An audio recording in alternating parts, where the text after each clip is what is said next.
Vos saúdo em nome de Jesus. Hoje vamos falar acerca da mensagem ou lição, capítulo 5. Irei vos mostrar aquilo que Adão fez fora do jardim do Éden. Vamos voltar para o capítulo 5. Abrir as nossas brochuras para a segunda página. Esta é uma segunda lição da nossa academia de redenção.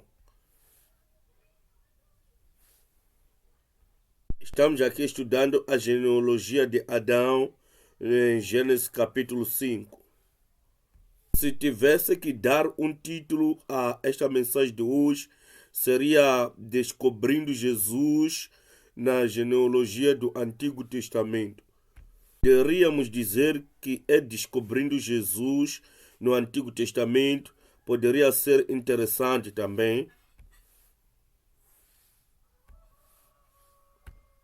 Mas creio que dizer Descobrindo Jesus nas genealogias do Antigo Testamento é algo que não há muita gente que terão feito anteriormente. Será que já se perguntou o que Adão fez fora do jardim do Éden, quando foi expulso do jardim do Éden? Muita gente está ciente do que Adão fez no jardim do Éden, tudo está patente ali e muita gente está informado acerca disso. Acerca das falhas que ele cometeu e como ele foi expulso de lá. Não há muita gente que saiba o que ele tenha feito fora do jardim do Éden. A razão é porque não está claro nas escrituras da Bíblia, mas se ler com cuidado as escrituras, poderá descobrir. E isso está escondido em Gênesis capítulo 5, que é a genealogia adâmica. Okay, so let's look at that. Vamos ver isso. E fora do jardim do Éden, o que Adão fez, número 1, ele arrependeu-se. Adão arrependeu-se. E estamos a ver que ele não se arrependeu antes de ser expulso do jardim do Éden, mas depois disso, há clareza de que ele tenha se arrependido. Se olhar para Gênesis capítulo 5, versículo 1 a 3, está claro que Adão foi criado à imagem de Deus. No terceiro versículo mostra que essa imagem foi passada para o filho dele, Sete. Aqui não menciona a queda de Adão, não menciona o pecado de Adão, só mostra que ele foi criado à imagem de Deus e esta imagem foi passada para o filho dele, Sete. Nós aqui no meio sabemos que Adão pecou, ele fracassou, ele caiu, ele desobedeceu a Deus. E por assim, ele foi expulso do jardim do Éden. A genealogia do Adão não menciona isso, nem sequer. Eu quero crer que é por causa de ele ter se arrependido. Porque ao arrepender-se, a Bíblia diz que Deus vai erradicar todos os nossos pecados. Diz que irá lançar no mar do esquecimento. Creio que é isso que aconteceu para Adão. Não há menção do pecado na sua genealogia. A questão agora é, será que a queda de Adão afetou a imagem de Deus? Quando você peca, alguma coisa é afetada na sua vida? É claro que ao pecarmos, alguma coisa deve acontecer. Mas o que está patente é que quando ele se arrependeu, a imagem de Deus foi renovada nele. Nos leva a falar do assunto, o que é a imagem de Deus. Deus é espírito, não é um ser físico. Estou certo? Quando falamos da imagem de Deus, não falamos de como ele se parece, mas quando falamos da imagem de Deus, de que falamos. A história da redenção nos ensina 4 aspectos da imagem de Deus. Primeiro, é a imagem moral. Os humanos são seres morais. Quer dizer que nós sabemos o bem e o mal. E se cometemos algum mal, nós nos sentimos dentro de nós. A nossa consciência nos acusa. Deus plantou em nós a consciência que está sempre do lado de Deus e nos ataca sempre que cometemos o errado. Segundo, é a imagem intelectual ou racional. Os humanos ou seres humanos são seres racionais ou intelectuais. Isso significa que temos a faculdade de pensar, de analisar as coisas, até de criar. Esse é outro aspecto da imagem de Deus. Deus é o Criador do universo e nós pegamos isso dele.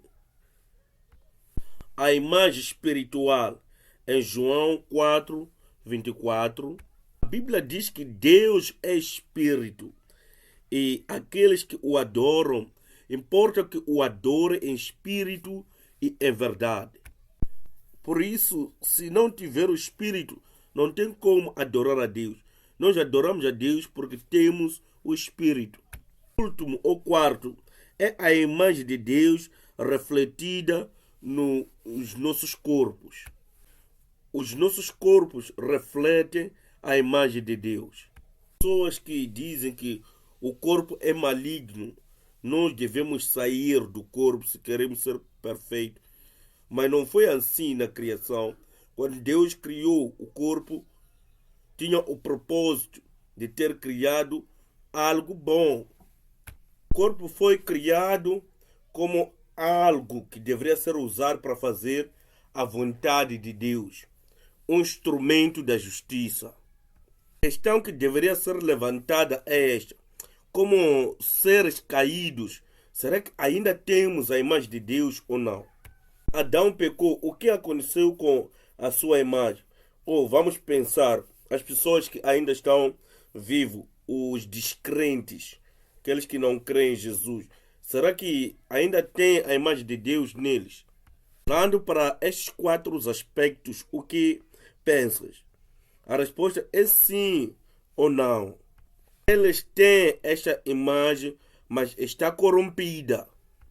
Será que os descrentes têm a imagem moral? Sim, mas está corrompida e está quebrada. A imagem racional e intelectual, será que eles têm? Sim, eles têm, mesmo que esteja corrompida. Queremos dizer que essa imagem moral e esta imagem racional não é perfeita, mas ainda está lá. A imagem de Deus refletida no corpo, estou saltando para o 4, porque iremos voltar para o 3, ainda está lá no corpo, está lá refletida no corpo. Portanto, o número 3 é o ponto decisivo. Quando Adão pecou, o Espírito de Deus saiu dele. O Espírito da morte veio. Gênesis capítulo 3, Gênesis capítulo 6, versículo 3, diz que o Senhor diz: o meu Espírito não habitará no homem para sempre, porque ele é carne e seus dias serão 120 anos. Ele está falando da condição adâmica depois da queda, mostrando que por causa da queda de Adão, os humanos tornaram-se carne pecaminoso.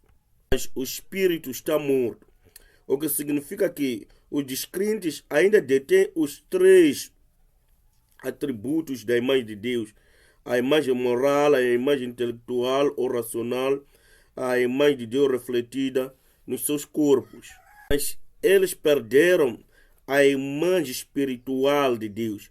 Quer dizer que se alguém não crê em Deus, a imagem espiritual de Deus não existe nele. Como é que consegue recuperar isso.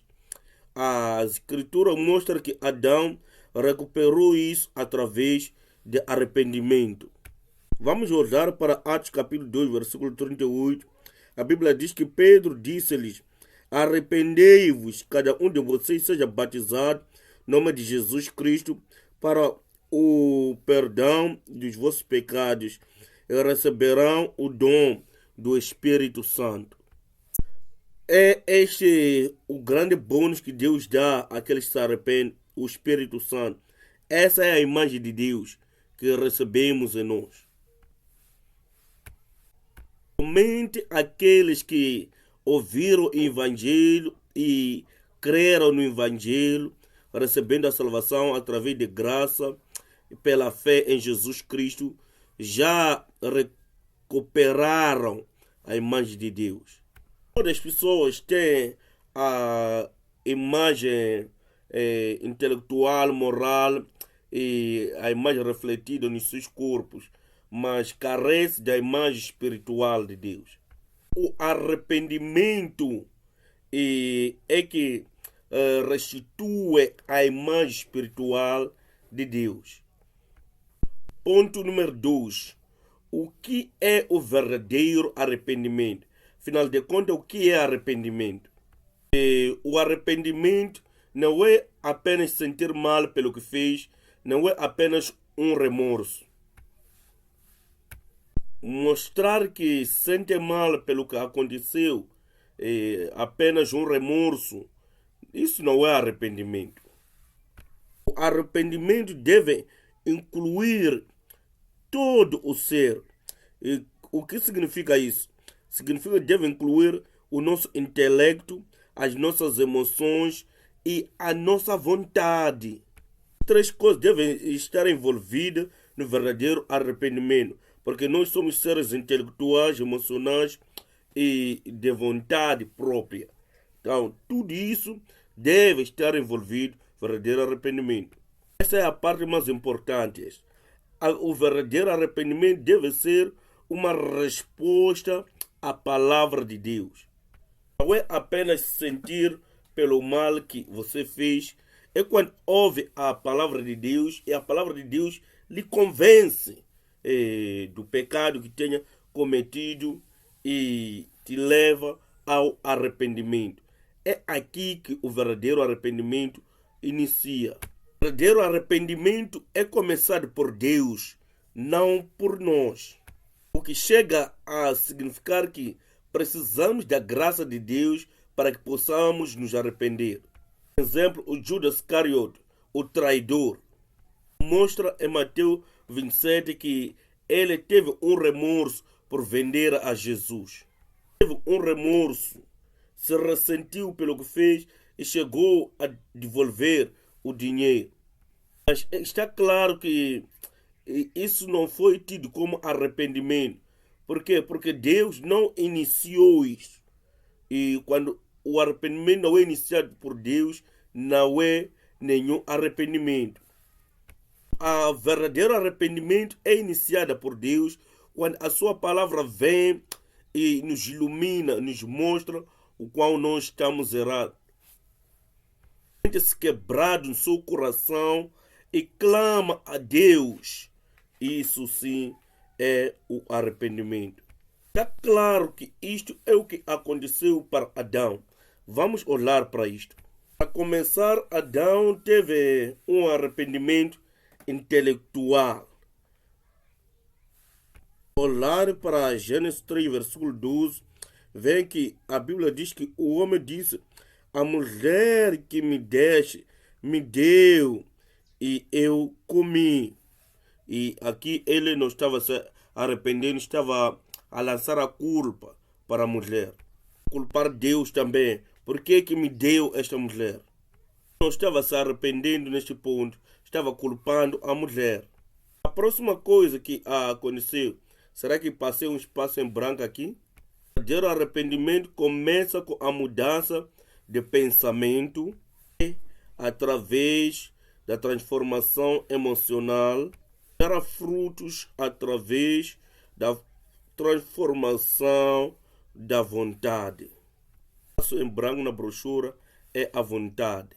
Gênesis 3:12, Adão não se arrependeu, mas em Gênesis 3:15, Deus proclama aquilo que chamamos de o Evangelho. Aqui é proclamado aquilo que nós chamamos pré-evangelho. É a primeira vez em que o evangelho é proclamado.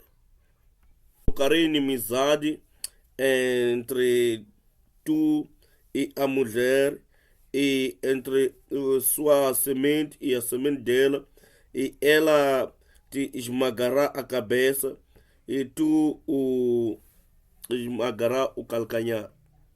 Aqui, quando fala da sua semente, a semente da mulher, é uma proclamação da vinda de Jesus Cristo.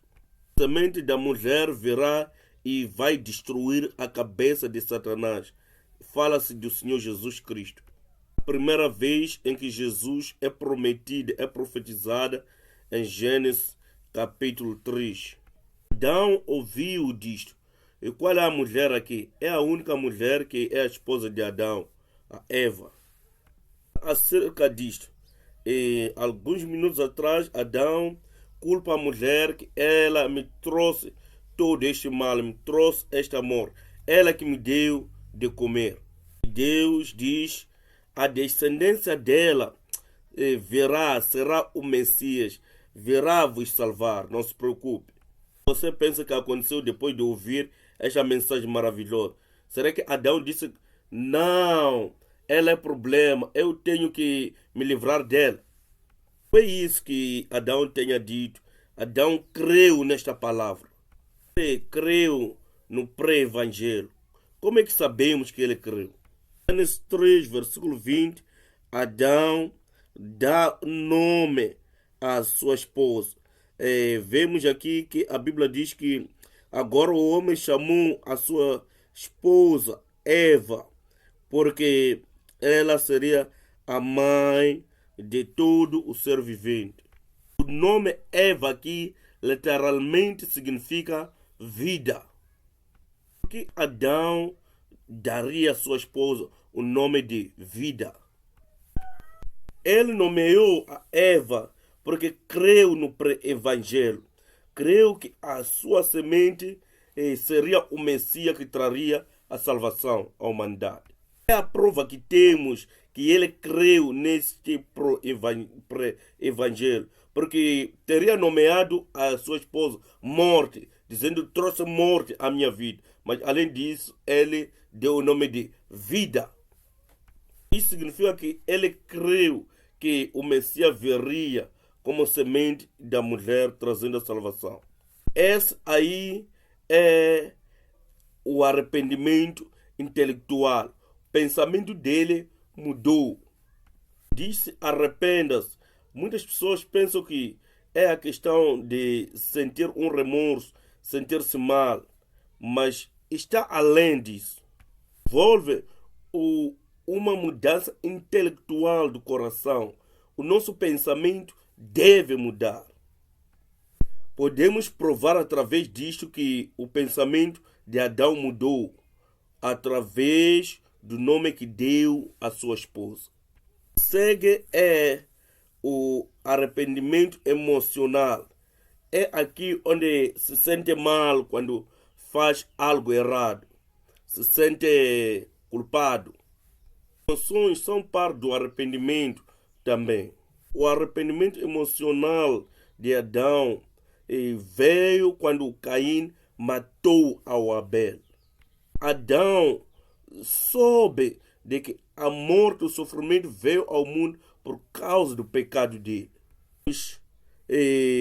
5 versículo 12 claramente diz isso. Em que através de um homem a morte veio ao mundo. A morte através do pecado espalhou-se por todos os homens, porque todos pecaram. Quem é este homem? Um homem é Adão, certo? Traiu este amor através do seu pecado.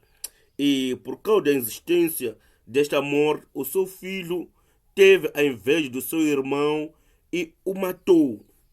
Automaticamente, Adão teve que se culpar por causa disso. E ele sabia. Um pai, imagina seu filho matar um outro teu filho. Isso é devastadoso.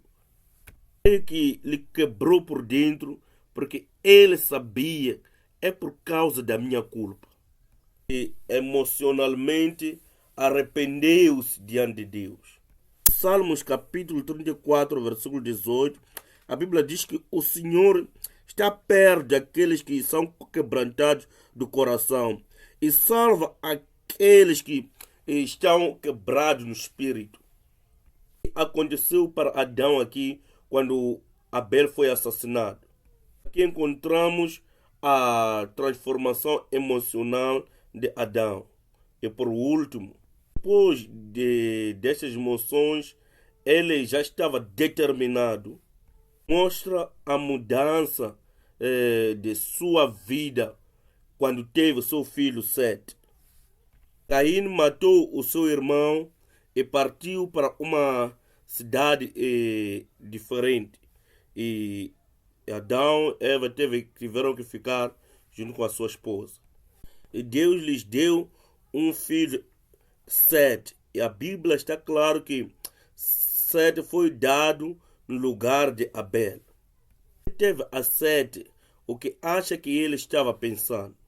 Essas coisas eram novas para Adão. E ele viu que o seu pecado passou para os seus filhos. Porque por causa deste pecado, o Caim foi capaz de assassinar ao seu irmão. A fé de Adão não passou automaticamente para Caim. Ora, com Sete, ele já queria fazer de uma forma diferente. Estava determinado a passar o ensinamento a Sete de uma forma que fosse capaz de ele passar a sua fé. Para quê? Com o objetivo de evitar com que o mesmo tipo de tragédia não continuasse a sua semente. Vemos a transformação de sua vontade. Isso está revelado nesta genealogia, aqui no capítulo 5. Ponto principal número 2. O que Adão fez fora do jardim do Éden? Adão pregou a palavra de Deus. Passou à sua descendência a fé que poderia lhes recuperar. Arrependeu e recuperou a imagem de Deus e estava aqui já determinado a passar a mesma imagem e fé à sua descendência. E faria isso de sua livre e espontânea vontade. Da queda, a imagem pecadora foi passada automaticamente a todos os descendentes do homem, mas isso não acontece com a fé. Acontece que os filhos estão a ter uma grande fé porque os pais tiveram grande fé. Para que os filhos tenham uma grande fé, precisa que eles ensinem. A queda, todos individualmente temos que nascer de novo. É isso que significa. Herdamos a natureza pecadora, mas a natureza da fé deve ser plantada através da palavra de Deus e gerada pelo novo nascimento. Isso acontece. Jesus nos ensinou isso em João 3, versículo 3. Diz que Jesus respondeu e disse: verdadeiramente, verdadeiramente te digo, se não nascer de novo, não pode ver o reino de Deus. A humanidade deve passar de 2 nascimentos se quer experimentar a salvação. Se nasce apenas uma vez, não vai entrar no céu. Só que quer ser salvo deve ter 2 nascimentos. O nascimento natural e o renascimento espiritual. Originalmente foi a intenção de Deus que os pais fossem responsáveis pelos 2 nascimentos. É assim que deveria ser, certo? Nasce numa família da fé, os pais devem ensinar aos filhos para que nasçam também na fé. Nós sabemos que muitas das vezes não é assim que acontece, certo? O novo nascimento deve vir através da palavra de Deus. Por isso, em 1 de Coríntios, capítulo 4, versículo 15, diz: mesmo que tivesse inúmeros tutores ou mentores em Cristo, não teria muitos pais, porque em Cristo Jesus me transformei vosso pai através do Evangelho. O apóstolo Paulo falando isto à igreja de Coríntios. Ele diz que eu me transformei em vosso pai através do Evangelho de Jesus Cristo. Por quê? Porque ele lhes pregou o Evangelho da salvação, ele cuidou deles, orou por eles, ele fez com que eles tivessem um novo nascimento, certo? Fez isso através da palavra de Deus. Também Tiago capítulo 1, versículo 18, ele diz que ele escolheu dar-nos um novo nascimento através da palavra da verdade, para que fôssemos as primícias de toda a criação. Isto tem que acontecer por cada um dos humanos, não na maternidade, mas fora da maternidade. Adão determinou a fazer isto logo no nascimento de Sete. E vemos isto em Gênesis capítulo 5. Não fez isto, porque vemos em capítulo 5 de Gênesis, versículo 3, que ele passou a imagem dele para Sete. Não fez isso apenas para o seu filho Sete, mas continuou a fazer isto até a sua morte. E Adão viveu por longo tempo, viveu até a idade de 930 anos. Para a genealogia, em Gênesis 5, a genealogia de Adão tem nomes e números, certo? Estes nomes e números podem trazer uma preguiça, e traz preguiça quase para muita gente, certo? Mas mesmo assim, esses nomes e números são a palavra de Deus, porque estão aqui nas Escrituras. São infalíveis e inerente palavra de Deus. Nós devemos crer neles. Significa todos esses nomes e números. Deixa-me colocar um toque do seu significado. A brochura, esse estudo, diz que Adão tinha 130 anos quando nasceu a Sete. Sete tinha 105 anos quando gerou a Enos. Enos tinha 90 anos quando teve a Kenan.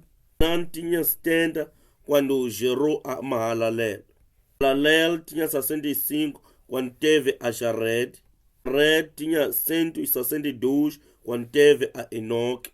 Tinha 65 quando teve a Matusalém. Salém tinha 187 quando teve a Lameque. Agora, qual é o significado de todos esses números? Se começar a somar a partir dos 130 de Adão, quando teve a Sete, todos esses números chegam a 874. Qual é o significado? Adão tinha 874 anos quando Lameque nasceu. Geração de Adão, Lameque nasceu enquanto ainda Adão estava vivo. Porque ele viveu até 930 anos. Ele viveu todas essas gerações. A única pessoa que ele não viu nascer foi o Noé. Adão viu Lameque e viveu com Lameque por 56 anos. E olhar para as gerações de Adão, chega a entender que Adão viveu até a 9ª geração, o Lameque, por 56 anos. Esse espaço em branco é 56 anos. Não apenas foram contemporâneos, mas Adão continuou a ensinar, a treinar até na geração de Lameque. Vamos ver para Gênesis 5, versículo 28 e 29. Lameque viveu 182 anos e teve um filho, o nome de Noé, dizendo que este nos dará descanso do trabalho para a terra que Deus nos deu por causa desta maldição. Este versículo significa: é Lameque, ao ter o seu filho, e ele lhe dá este nome, Noé. E ele dá a razão pela qual ele o dá o nome de Noé. Duas coisas que Lameque está dizendo aqui. Falando acerca do sofrimento nesta vida, certo? E todo esse sofrimento vem por causa da maldição que Deus colocou na terra, porque Adão pecou. Isso se aplica também a nós hoje em dia. Muitos se perguntam por que há tanta maldade na terra, dores e sofrimentos na vida. Deus é um bom Deus porque permite com que essas coisas aconteçam. Não é Deus que fez isso. Tudo isso aconteceu por causa do nosso pecado. Aconteceu por causa da queda do homem. É que está a explicar aqui, mostrando que é por causa da maldição colocada na terra. O que ele está colocando é que espera que Noé seja a pessoa propriamente dita para nos tirar desta situação. Este nos dará descanso de todo o nosso sofrimento. Onde tirou todas essas ideias? De onde tirou todas essas ideias, Lameque? Será que racionalizou, pensou nisso? Não. Ele deve ter aprendido de algum lugar. Lameque dá o nome ao seu filho de Noé, e o espaço em branco aí significa descanso. O nome Noé significa descanso, porto. O seu filho vai nos dar o descanso de todo esse sofrimento. Messias, esta é a semente. Que Noé seja a semente da mulher. Então, ele tenha aprendido tudo isso de Adão. Deus amaldiçoou a terra em Gênesis 3, e enquanto Adão ainda estava no jardim do Éden. 3 de Gênesis, versículo 17, diz que porque você ouviu a voz da sua mulher e comeu do fruto da que eu te disse, te ordenei para que não comesse, é amaldiçoada por causa de você. Duro comerás da terra toda a sua vida. É tudo de que fala Lameque. Então, a terra está amaldiçoada, pelo muito trabalho vai ter que comer. Ele espera que Noé seja a pessoa certa para libertar desse sofrimento. Ele deve ter aprendido isto de Adão, porque está usando as mesmíssimas palavras. Em versículo 15, Deus diz que eu vou colocar inimizade entre tu e a mulher, entre a tua semente da mulher. Ele te ferrará a cabeça, tu o ferrará o calcanhar. Fala acerca de enviar a semente da mulher que destruiria a cabeça de Satanás. A dor do pecado. Aprendeu tudo isso de Adão e espera que este filho que teve seja a semente da mulher que iria lhes libertar. Pensa essas duas coisas ao nomear o seu filho. As coisas nos prova que Lameque viveu com Adão e aprendeu dele. Através disto, concluímos que depois de sair do jardim do Éden, Adão arrependeu-se e pregou a palavra de Deus, passando a fé para seus descendentes. A mensagem principal que Adão estava pregando é que o descendente ou a semente da mulher está vindo. O Messias está vindo para nos libertar desta maldição. Toda a sua descendência ouviu isso e creu nisso, de modo que Lameque chegou a pensar que o seu filho era o tal Messias. Noé era o tipo de Messias, salvou a humanidade do dilúvio. É o que é muito essencial para entender a fé do Antigo Testamento. Eles não conheciam o nome de Jesus, mas eles sabiam que o Messias estava vindo e eles creram de antemão no Messias. Eles lá atrás estavam crendo na mesma coisa que nós estamos a crer hoje. Estava lá nos seus corações, lá na genealogia, a passar esta fé de geração em geração. Já imaginou se essa genealogia nós tivesse aí e tirássemos o Gênesis capítulo 5 da sua Bíblia e sairia de Gênesis 4 para Gênesis 6. Essa Gênesis 6, Deus diz que muito é cheio do pecado, vou julgar e condená-lo pelo dilúvio na água. Gênesis 4 temos a genealogia de Caim e a sua descendência. As pessoas que espalharam o pecado pelo mundo todo eram homens maus e violentos. Saísse dali para lá, contra que não poderíamos ter um Noé, todo mundo morreria no dilúvio. Que eu e você não estaríamos aqui hoje. Então, encontramos aqui que tem muita gente, muitos filhos e filhas que não sabemos quem são, o que fizeram, mas apenas 7 veio à igreja. Teve muitos filhos, incluindo Enós, mas Enós é que veio à igreja. Também que teve Noé e filhos e filhas. Então significa que Noé tinha irmãos e irmãs. Está na arca? Não. Certo? Quem são que estiveram na arca? Foi Noé, sua esposa, os seus 3 filhos e as suas 3 esposas. Eram 8 pessoas. E os irmãos de Noé, os seus tios, não estiveram na arca. Isto mostra que em cada geração apenas uma pessoa abraçou esta fé. E Deus fez de tudo para que em cada geração houvesse pelo menos uma pessoa. No espaço de 10 gerações. Em Gênesis 6, versículo 22, a Bíblia diz que Noé fez tudo como Deus lhe havia dito. Obedeceu toda a palavra de Deus. Isso que ele construiu a arca. Mostra o que nós precisamos fazer agora. Precisamos ter este estilo de vida. Precisamos ter essa palavra e nos arrepender. O nosso pensamento e a transformação das nossas emoções, a mudança nas nossas vontades e escolhas. Transformação da vontade significa mudança de estilo de vida. Vida completamente transformada. Para compartilhar essa fé e passar para diante esta fé. Transmitir esta fé para os nossos filhos, nossos irmãos, nossos conhecidos, nossos amigos e todas as pessoas que alcançaram pelo caminho da vida. E que Cristo volte. Concluindo, essa genealogia é o resumo de toda a história da redenção.